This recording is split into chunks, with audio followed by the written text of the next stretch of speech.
показує, що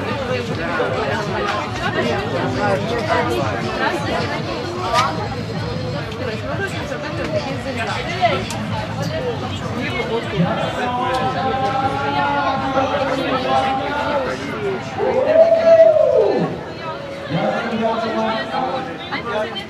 Можеш цей зігзаг посередині зафарбувати, отут відділити.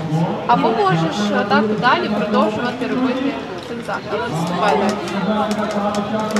далі.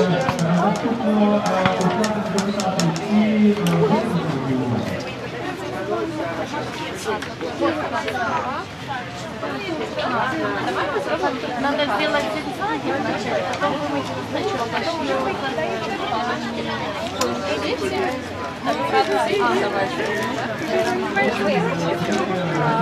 Тобто у нас сьогодні є такий зв'язок, там є виноград, ну виноград, він так скидати. Можна я не відчуваю. Можна послідовно так виноград.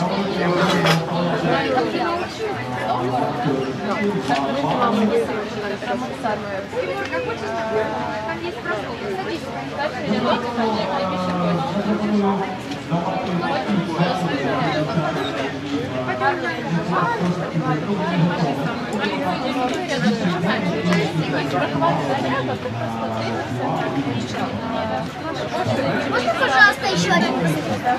Нет, еще один.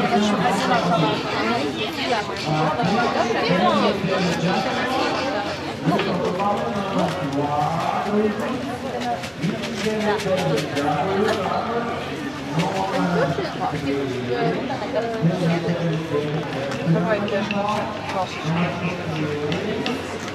Як дівчата?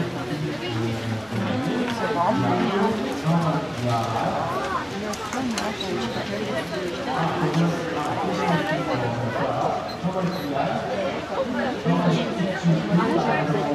Так, звичайно.